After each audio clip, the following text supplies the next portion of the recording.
Fix Car Mechanic Simulator 2026 crashing, crash to desktop, CTD, crashes at startup, freezing on PC. 1. Restart your PC. Close Car Mechanic Simulator 2026 completely. Restart your computer normally. Launch the game again afterward. 2. Verify game files. Open Steam or Epic Games Launcher. Go to Car Mechanic Simulator 2026 Properties. Click Verify Integrity of Game Files. 3. Update graphics drivers. Install latest NVIDIA, AMD, or Intel GPU drivers. Use Clean Installation option if available. Restart your PC after updating.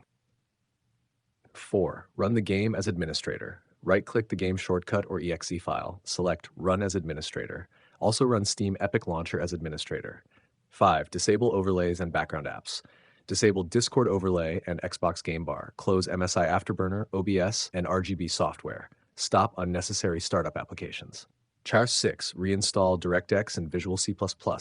Install latest DirectX runtime. Reinstall Microsoft Visual C++ redistributables. Restart your PC afterward. 7. Delete corrupted cache and config files. Press Windows R, type sent local app data, and press Enter. Delete Car Mechanic Simulator 2026 cache/config files carefully. 8. Disable full screen optimizations. Right-click the game executable file. Open Properties, Compatibility. Enable Disable full screen optimizations. 9. Lower graphics settings. Reduce texture and shadow quality. Disable unnecessary visual effects. Launch the game in windowed mode if needed. 10. Reinstall the game if issue continues. Uninstall Car Mechanic Simulator 2026 completely. Delete leftover game cache files manually. Install a fresh copy of the game again.